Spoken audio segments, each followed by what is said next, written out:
নিজেকে ফিট রাখতে নিশ্চয়ই প্রতিদিন ৮ গ্লাস পানি পান করেন, কিন্তু এই ৮ বার আপনি নবীর সুন্নত পালন করতে পারেন। কিভাবে ভাবছেন? নবীজির পানি পান করার পদ্ধতিতে লুকিয়ে আছে জান্নাতের সওয়াব আর বিজ্ঞানের প্রমাণ। রাসূলুল্লাহ সাল্লাল্লাহু আলাইহি সাল্লাম সবসময় বসে পানি পান করতেন। তিনি পানি পান করতে করতে পানিতে কখনো নিঃশ্বাস ফেলতেন না। দেখুন কত সুন্দর আদব, প্রতিটি কাজেই শিক্ষা।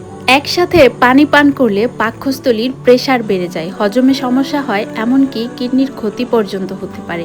কিন্তু ধীরে ধীরে ৩ বারে পানি পান করলে শরীর সহজে শোষণ করতে পারে এবং মস্তিষ্ক শান্ত থাকে।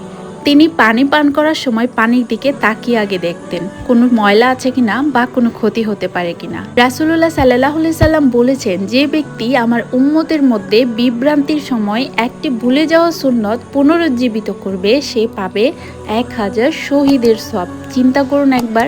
আজ থেকেই চলুন নবীজির পানি পান করার সুন্নত মেনে চলি, সুন্নতি জীবন গড়ি।